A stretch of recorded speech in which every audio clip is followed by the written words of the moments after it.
Ministerio Pastoro. Unidad 1. La preparación del pastor. El Señor Jesús enseñó que para que una casa se mantenga de pie debe ser edificada sobre un fundamento sólido. Así también, para que un ministerio perdure, debe descansar sobre una base sólida. La primera unidad considerará al pastor de 3 maneras. Primero, considerará el llamado, el carácter y los dones del pastor. Segundo, examinará la vida devocional, el estudio y el ayuno del pastor. Tercero, enfatizará la vida del pastor como esposo, padre y amigo. Ore y medite mientras estudia esta primera unidad. De hecho, el inicio de este curso es de tal importancia que solo aquellos que obedecen a Dios en las áreas de la primera unidad deberían continuar este estudio. Capítulo 1. Las consideraciones de un pastor. El ministerio no es una carrera que usted elige, sino un llamado divino al cual se rinde. Este llamado al ministerio puede darse de diferentes formas, a través de una visión o sueño, un sermón o el testimonio interno del Espíritu Santo. A veces llega de una vez, mientras que en otras ocasiones es una convicción que se desarrolla a través de un largo periodo de tiempo. Nadie debe entrar al ministerio a menos que esté absolutamente convencido de que Dios lo ha llamado. Sin un llamado, nada valen el talento, la determinación o aún las expectativas de otros. El autor de Hebreos escribió: y nadie toma para sí esta honra, sino el que es llamado por Dios. El llamado al ministerio debe distinguirse del llamado a la salvación y del llamado al servicio. Aun cuando Dios llama a todos a la salvación, 2 Pedro 3, 9, y a todo creyente al servicio cristiano, solamente los que han sido escogidos para servicio especial reciben el llamado a ser apóstoles, profetas, evangelistas, pastores o maestros, Efesios 4, 11. Dios aparta a quienes reciben este llamado para perfeccionar a los santos para la obra del ministerio, para la edificación del cuerpo de Cristo, hasta que todos lleguemos a la unidad de la fe y del conocimiento de Dios, a un varón perfecto, a la medida de la estatura de la plenitud de Cristo. Lección 1. El llamado. A una mirada superficial de las Escrituras, muestra la preeminencia que tenía el llamado al ministerio en la vida y el ministerio de los profetas y los apóstoles. Aunque la manera del llamado variaba de persona a persona, fue siempre la base para entrar al ministerio. Moisés oyó una voz hablándole desde una zarza que ardía. Isaías vio una visión en la que el Señor le preguntaba: ¿a quién enviaré y quién irá por nosotros? Jeremías fue escogido aún antes de nacer. Antes que te formase en el vientre te conocí, y antes que nacieses te santifiqué, te di por profeta a las naciones. A Ezequiel vino la palabra de Dios y le dijo: Hijo de hombre, yo te envío a los hijos de Israel. Les hablarás, pues, mis palabras. Yo te he puesto por atalaya a la casa de Israel. Ezequiel 2, 3, 7, 3 y 17. El llamado de Dios es una ancla. El llamado de Dios al ministerio es la ancla del ministro. Una ancla mantiene a los barcos en su lugar a pesar de fuertes vientos o tormentas. Cuando la desesperación les tienta a dudar de su dignidad, los ministros vuelven a la esperanza y promesa del llamado de Dios para fortalecerlos y reforzar su fe. Cuando leemos las epístolas de Pablo, vemos cuán a menudo Pablo ancla su alma en el llamado de Dios. En realidad, Pablo se definió a sí mismo por el llamado de Dios. En Romanos 1, él se refiere a sí mismo como siervo de Jesucristo, llamado a ser apóstol, apartado para el evangelio de Dios. En 1 de Corintios 1, él dice que es llamado a ser apóstol de Jesucristo por la voluntad de Dios. Este llamado es también la motivación de Pablo cuando declara: prosigo a la meta, al premio del supremo llamamiento de Dios. Mi propio llamado al ministerio vino cuando tenía 13 años. Este era y continúa siendo el evento que define mi vida.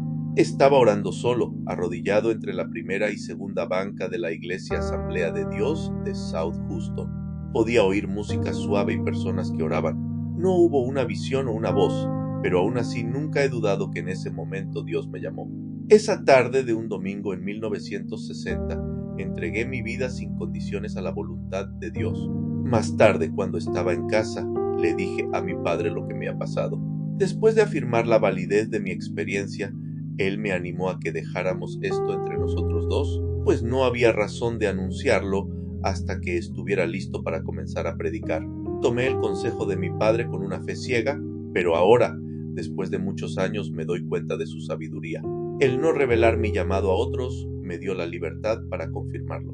El tiempo demostró que el llamado era real, que no era solo una experiencia emocional. No fueron otras personas quienes influenciaron mi decisión, sino que la voluntad de Dios le dio curso a mi vida. A los 16 años comencé a predicar en cultos de jóvenes, asilos de ancianos, cárceles y hasta algunos servicios de avivamiento. A los 20 años comencé a pastorear una iglesia pequeña en una zona rural. He servido como ministro por 37 años y continúo respondiendo al llamado que recibí un domingo por la tarde, muchos años atrás. Se debe probar el llamado de Dios. Mientras trabajo con alumnos de institutos bíblicos y seminarios, muy a menudo me preguntan cómo yo sabía que Dios me había llamado al ministerio. ¿Cómo podía yo estar seguro de que no lo imaginaba? Reconozco la pregunta actual. ¿Cómo puedo determinar si Dios me ha llamado? ¿Cómo puedo estar seguro? A pesar de que no podemos estar completamente seguros de algo tan subjetivo, sí podemos aplicar algunas pruebas para ayudarnos a determinar la validez del llamado. Específicamente, podemos aplicar la prueba del tiempo y la prueba de la puerta abierta a nuestro llamado de Dios. La prueba del tiempo. Una experiencia emocional se desvanecerá con el tiempo. Cuando el entusiasmo del momento se enfríe, también se enfriará el sentido que tiene una persona de un llamado.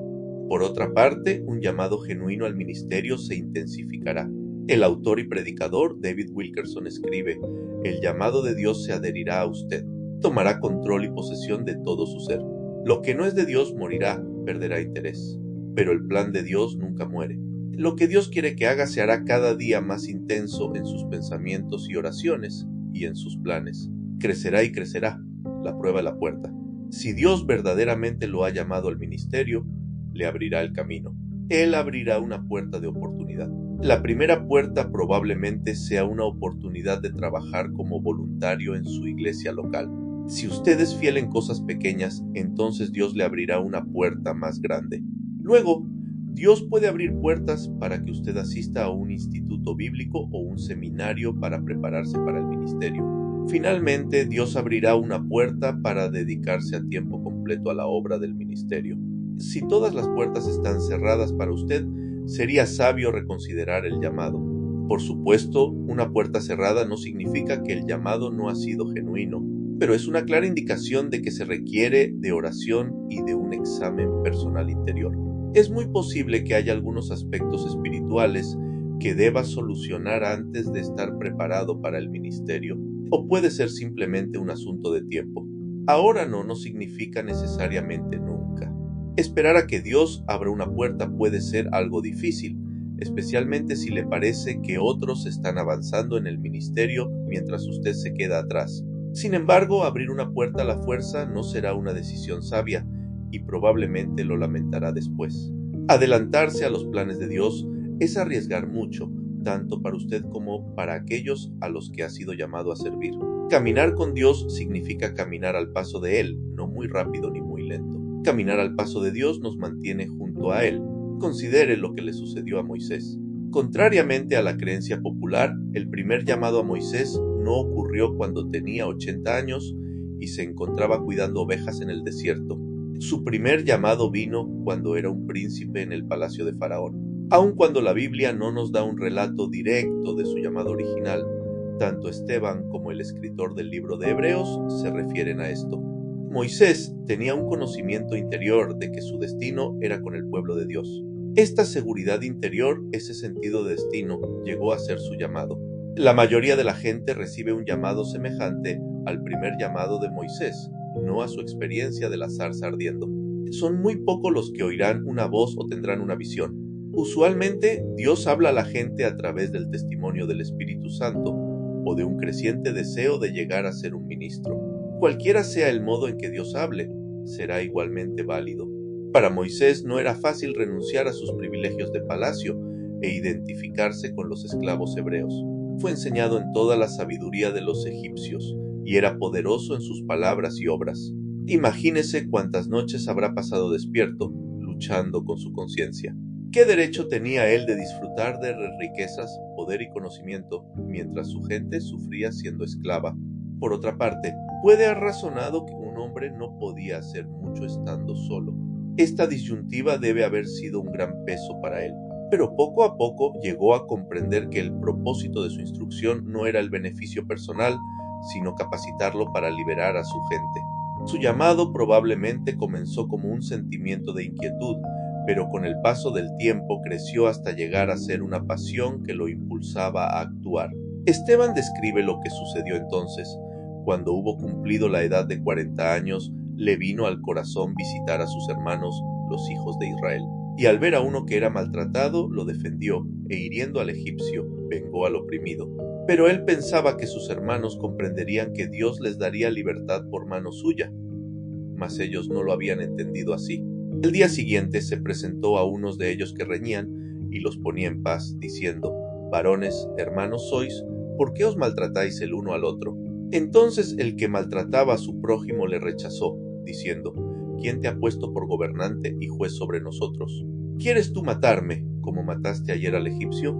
Al oír esta palabra, Moisés huyó y vivió como extranjero en tierra de Madián, donde engendró 2 hijos. Moisés actuó en forma violenta y desatinada, pero esto no sucedió así como así. Él no planeaba matar al egipcio. Sin embargo, él no andaba solo paseando en el vecindario. Le vino al corazón el visitar a sus hermanos, los hijos de Israel. Hebreos 11 nos dice que rehusó llamarse hijo de la hija de Faraón, escogiendo antes ser maltratado, teniendo por mayores riquezas el vituperio de Cristo que los tesoros de los egipcios. Hebreos 11, 24, 26. Notó todas las palabras que indican acción. Moisés decidió, rehusó, escogiendo, teniendo por mayor. En su mente y corazón, Moisés ya había aceptado el llamado de Dios. Él estaba listo para liberar a su pueblo, pero su celo sobrepasaba su juicio. Moisés cometió un terrible error y le afectó a él y a toda su gente. Estaba en lo cierto acerca de su llamado, pero equivocado en el tiempo y los métodos. Podemos aprender varias verdades de la experiencia de Moisés. Primero, Dios no solo usa métodos diversos para llamar a personas diferentes, también habla a cada persona en diferentes formas. El primer llamado de Moisés en Egipto no fue dramático como la experiencia de la zarza ardiendo. Mientras estaba en el palacio, Moisés no se sentía fracasado, ni tampoco vivía como fugitivo. Éxodo 3 y 4 debe ser interpretado tomando en cuenta el fracaso de Moisés 40 años antes, lo cual afectó el concepto de sí mismo. Como príncipe en el palacio de Faraón, él era poderoso en sus palabras. Sin embargo, mientras estuvo en el desierto, él perdió esa autoestima. De hecho, él se veía como tardo en el habla y torpe de lengua. Como resultado, Dios tuvo que usar un método extraordinario, a través del fenómeno sobrenatural de la zarza ardiendo, para convencer a Moisés que era el hombre indicado para la tarea. Segundo, la experiencia de Moisés nos enseña a esperar el tiempo de Dios. Aunque su llamado era válido, Moisés se adelantó a Dios. Él poseía celo y pasión, pero estos no estaban enraizados en el conocimiento de los planes y propósitos de Dios. En la obra del Señor, el adelantarse a los planes de Dios es tan malo como huir de ellos. La tercera cosa que debemos aprender de Moisés es que no debemos encarar la situación según nos parezca mejor. Bajo ninguna circunstancia debiéramos recurrir a métodos inmorales, contrarios a la ética, o ilegales para cumplir los propósitos de Dios. Las metas espirituales no pueden ser alcanzadas en la fuerza de la carne. Para que la obra de Dios se realice en forma óptima, debe ser hecha solo de acuerdo a los planes y el tiempo de Dios. Finalmente, la experiencia de Moisés nos enseña que ni siquiera los errores serios anulan el llamado de Dios. Aun cuando Moisés parecía haberse dado por vencido, Dios no lo había desechado. 40 años más tarde, Dios renovó el llamado que le había hecho. El error de Moisés tuvo consecuencias terriblemente graves para él y para el pueblo de Dios, pero no lo descalificó para el ministerio. Romanos 11 y 29 declara: porque irrevocables son los dones y el llamamiento de Dios. Lección 1. 2. El carácter llamado al mal ministerio es de acuerdo a la sola providencia de Dios. Él llama a los que Él elige independientemente de cualquier esfuerzo nuestro. No podemos influenciarlo, ya sea para persuadirlo o disuadirlo. Sin embargo, una vez que recibimos el llamado al ministerio, nos convertimos en socios con Él en el desarrollo de la clase de carácter personal y competencia profesional que valida nuestro llamado. El carácter es lo que somos. Se atribuye a Ralph Waldo Emerson haber dicho: lo que está delante y detrás de nosotros son solo asuntos insignificantes comparado con lo que está dentro de nosotros. Lo que está dentro de nosotros incluye nuestro carácter y competencia. El carácter y la competencia son dos caras de la misma moneda. El carácter se enfoca en lo que somos, mientras que la competencia se enfoca en lo que hacemos. Es decir, la competencia es hacer la obra del ministerio, pero el carácter es ser, esto es, ser la persona que Dios quiere que seamos en toda situación. El carácter es lo que Dios está haciendo en nosotros, transformándonos a la imagen de su Hijo. La competencia tiene que ver con lo que Dios hace a través de las personas, las tareas diarias del ministerio. Este equilibrio entre ser y hacer se refleja en la elección de los 12 discípulos por parte de Jesús para que estuviesen con Él y para enviarlos a predicar.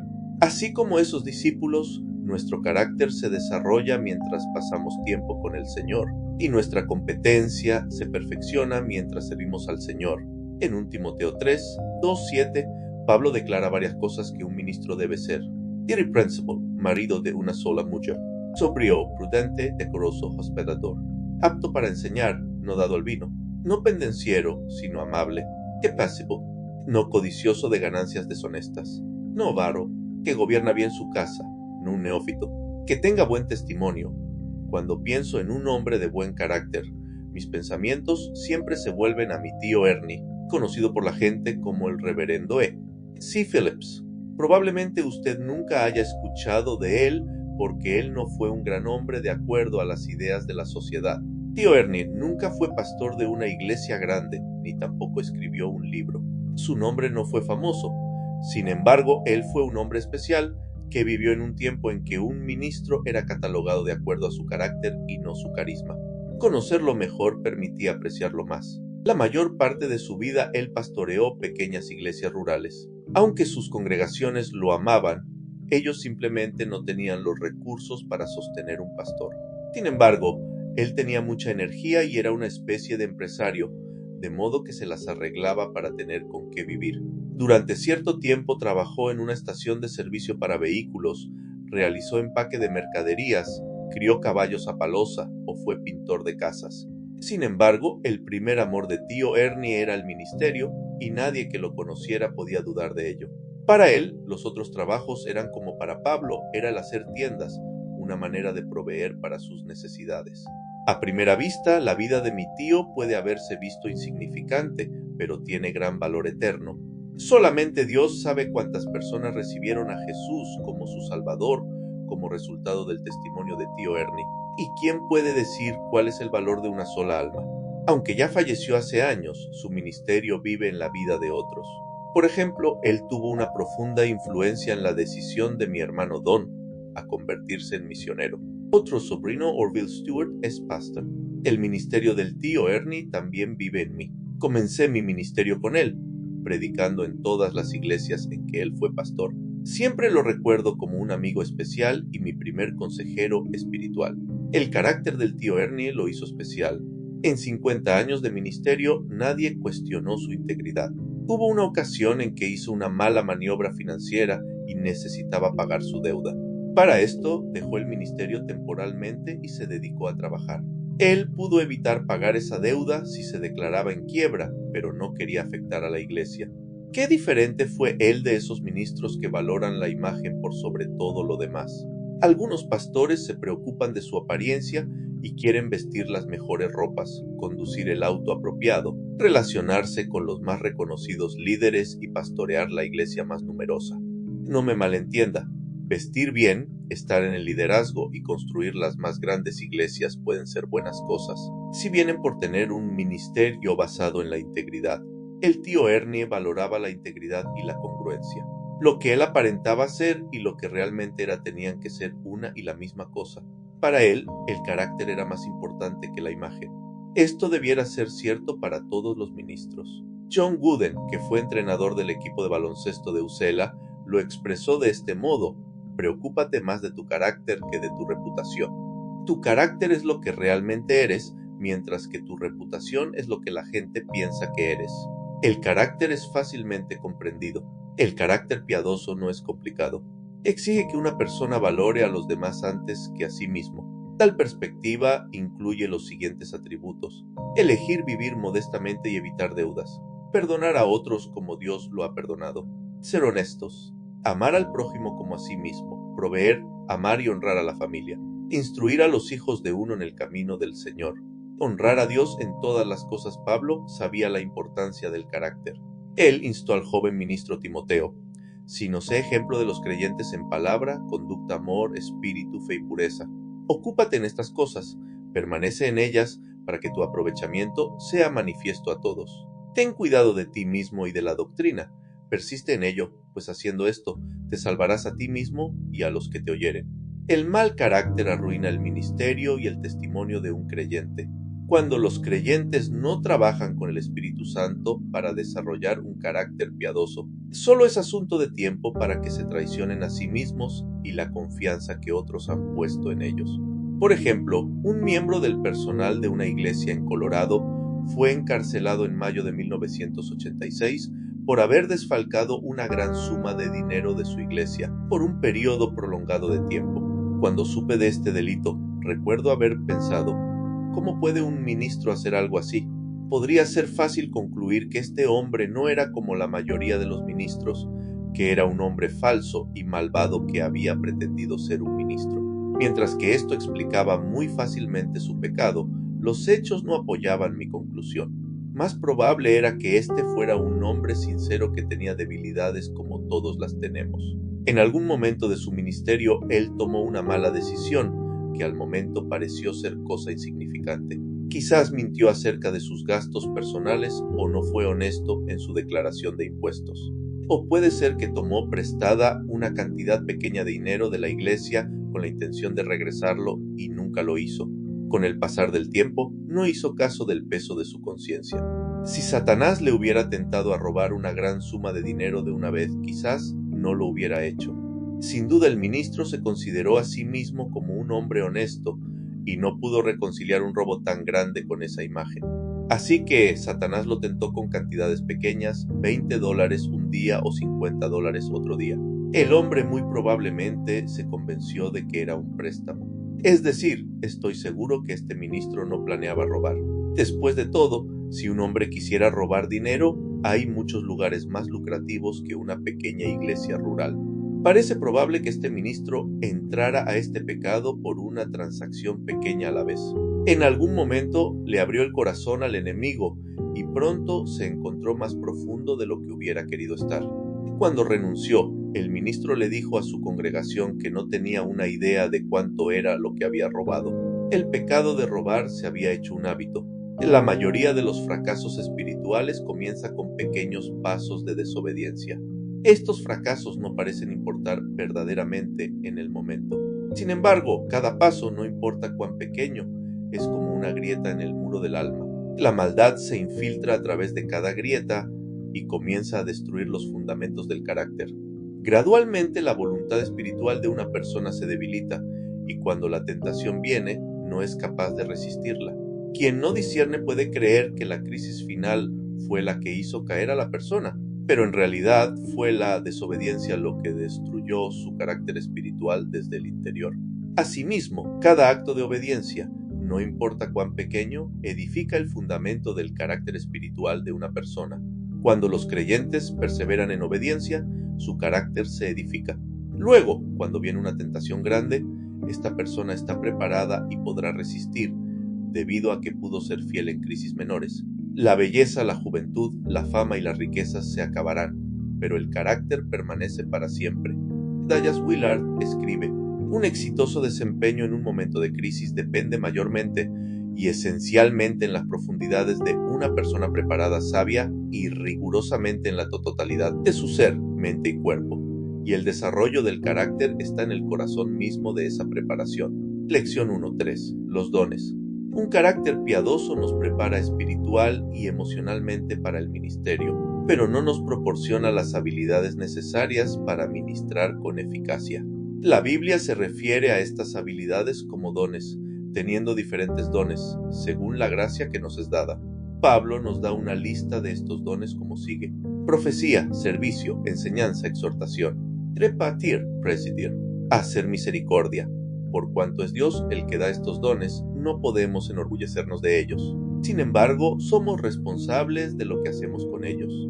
Por ejemplo, personas que son talentosas en el arte o la música deben dedicarse a desarrollar estos dones otorgados por Dios. Dios equipa a aquellos a quienes llama al ministerio, dándoles habilidades innatas para tener eficacia en el ministerio. Depende de nosotros desarrollar y mejorar esas habilidades.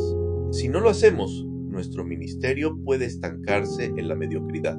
Las exigencias múltiples y emocionalmente agotadoras del ministerio de tiempo completo podrían incluir aconsejar a cónyuges en una situación inestable, consolar a miembros de familias que enfrentan una enfermedad terminal o una defunción, reunirse con un colega que se encuentra desilusionado y que ha dejado la fe, animar a una pareja desanimada a causa de su infertilidad y muchas más. De este modo, los pastores deben ser hombres y mujeres de oración, teniendo cuidado de su propio corazón y cuidando de las almas de aquellos que el Señor les ha encomendado.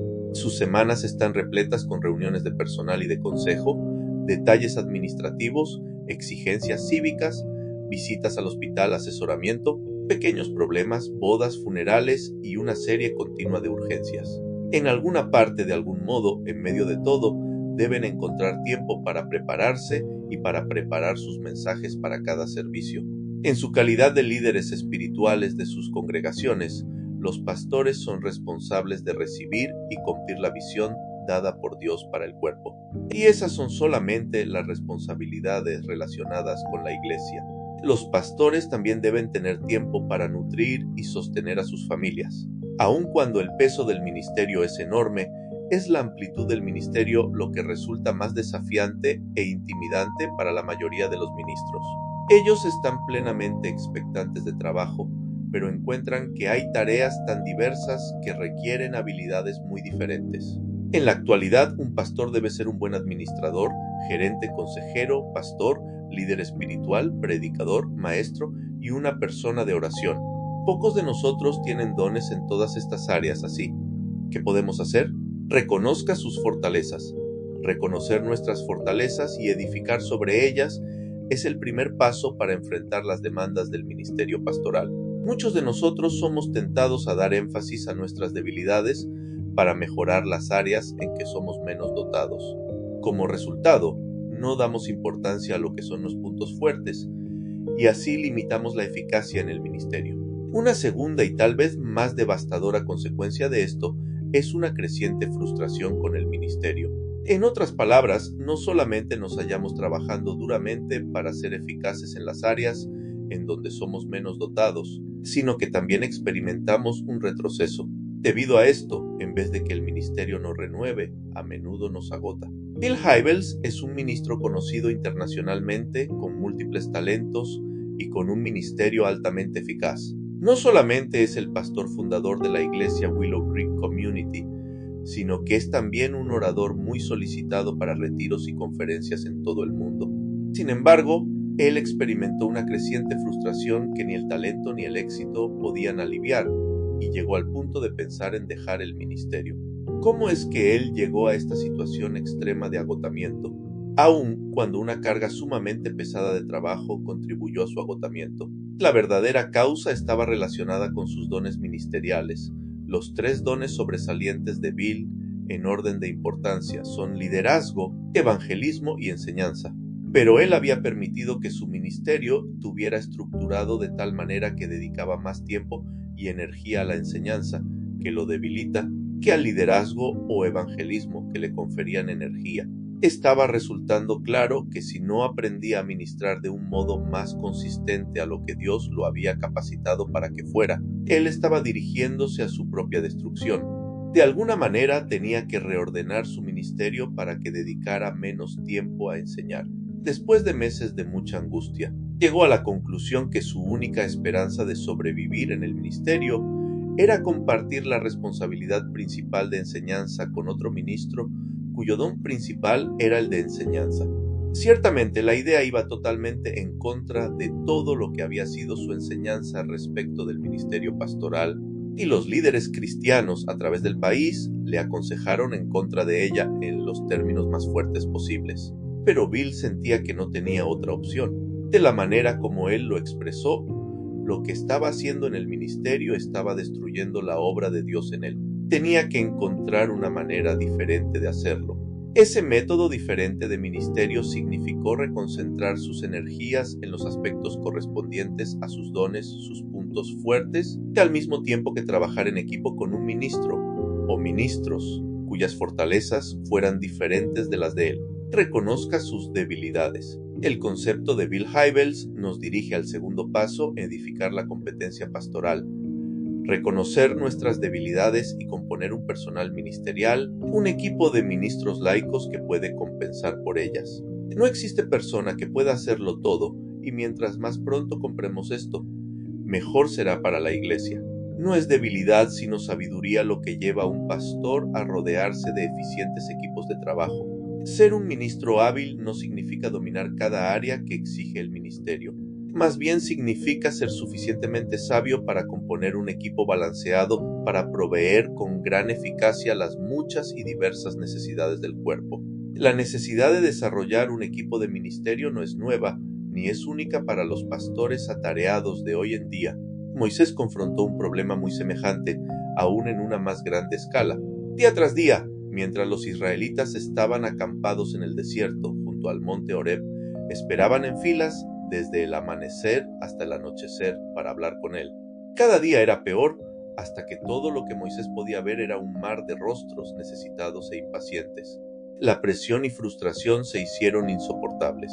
Jetro, el suegro de Moisés, vino a visitarlo y vio el problema que Moisés tenía. Cuando llegó el final del día, Jetro le preguntó a Moisés: ¿qué es esto que haces tú con el pueblo? ¿Por qué te sientas tú solo y todo el pueblo está delante de ti desde la mañana hasta la tarde?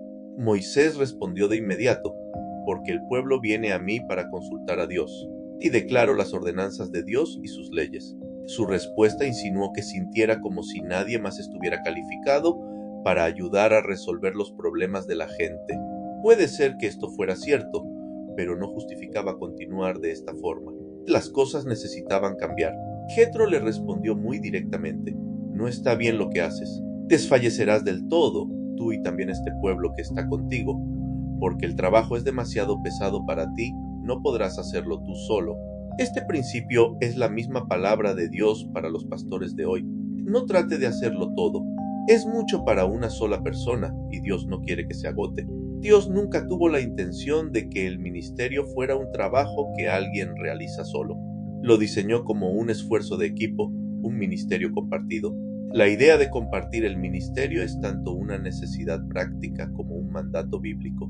Las circunstancias lo demandan y las escrituras lo enseñan por al menos 3 razones. 1. Es la única forma en que la iglesia puede ministrar a las necesidades de todos.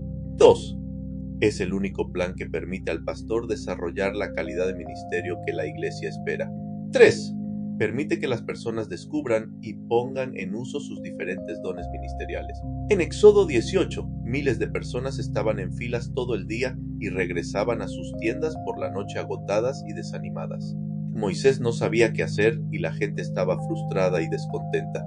El hecho de nombrar a varones de virtud para ayudarlo hizo posible que Moisés evitara una situación potencialmente explosiva. Según Hechos 6, la iglesia del Nuevo Testamento se encontró con el mismo problema. A medida que el número de convertidos crecía, pronto los apóstoles no fueron capaces de ministrar a todas sus necesidades. Surgieron desacuerdos que amenazaban con dividir la comunidad. Bajo la dirección de Dios, tal como lo hizo Moisés, los discípulos instituyeron un ministerio compartido por equipo. Nombraron a 7 varones de buen testimonio, llenos del Espíritu Santo y de sabiduría para cargar con las crecientes responsabilidades. Como resultado, se cumplieron las necesidades de la gente y se adelantó la obra del Señor. Hechos 6:7 declara: y crecía la palabra del Señor, y el número de los discípulos se multiplicaba grandemente en Jerusalén. También muchos de los sacerdotes obedecían a la fe. Piense por un momento qué hubiera sucedido si Moisés no hubiera seguido el consejo de Jetro. Imagínese la pérdida. Si Moisés hubiera experimentado agotamiento prematuro, tal vez no habría escrito el libro de Génesis, por no mencionar la totalidad del Pentateuco. La historia de la creación, la fe de Abraham, los sueños de José, la zarza ardiendo o los 10 mandamientos no habrían podido llegarnos a través de él. De hecho, toda la historia de Israel pudo haber sido diferente. ¿Qué de los pastores de hoy en día? ¿Tienen demasiado que hacer? ¿Se sienten abrumados? ¿Cuánto tiempo pasan ellos ocupados en detalles o haciendo trabajo que podría ser realizado por un miembro laico que reciba instrucción? ¿Cuánto tiempo hace que el pastor ha podido pasar tiempo de calidad en la presencia de Dios? ¿Cuenta el pastor con un día libre en forma regular? ¿Guardan ellos tiempo para sí mismos y para su familia? ¿Cuándo fue la última vez que el pastor leyó un libro simplemente por el placer de leer? ¿Están los pastores construyendo para la eternidad o simplemente viven ocupados todo el tiempo? Aunque no deseo pormenorizar el punto, los principios bíblicos del ministerio compartido están claros y exigen respuestas. En el libro Moby Dick de Herman Melville, hay una escena violenta y turbulenta en que la embarcación corre viento en popa a través de un espumoso océano persiguiendo a la gran ballena blanca, Moby Dick. Los marinos trabajan tenazmente, cada músculo en tensión, toda la atención y energía concentradas en un propósito. A esto se suma el conflicto cósmico del bien y el mal, un mar y un monstruo marino en contra del moralmente indignado Capitán Ahab. Sin embargo, en este barco hay un hombre que permanece inactivo. No rema, no transpira y no grita. Está lánguido en medio del alboroto. Este hombre es el arponero, quieto y callado, esperando. Para asegurar la mayor eficiencia en el dardo, los arponeros de este mundo deben ponerse en pie después de haber estado en descanso y no fatigados. Como indica la narración de Melville, es vital que una organización tenga un enfoque de trabajo compartido para poder lograr el éxito. Un ministerio compartido permite al pastor entrar al púlpito refrescado en mente y espíritu. Permite al pastor pasar tiempo a solas con Dios y aumenta la eficacia y la longevidad de su ministerio. Al mismo tiempo, permite que la iglesia desarrolle sus dones ministeriales. El ministerio compartido aliviarás la carga de sobre ti y la llevarán ellos contigo. Si esto hicieres y Dios te lo mandare, tú podrás sostenerte. El ministerio se construye en una base del llamado, el carácter y los dones. El llamado de un ministro es su ancla y verdad central sobre la que ordena toda su vida. El carácter del pastor es el corazón y el alma del ministerio. Mantiene al pastor en su curso, no importa lo que hagan otros, porque lo que el pastor es siempre hablará más fuerte que lo que haga. Finalmente, el empleo de los dones de un ministro refleja su compromiso con la excelencia para hacer lo que puede al mejor de su capacidad según sus fortalezas y debilidades. Aquellos que manejan estos tres principios de un llamado, un carácter piadoso y los dones probablemente tendrán un ministerio largo y eficaz.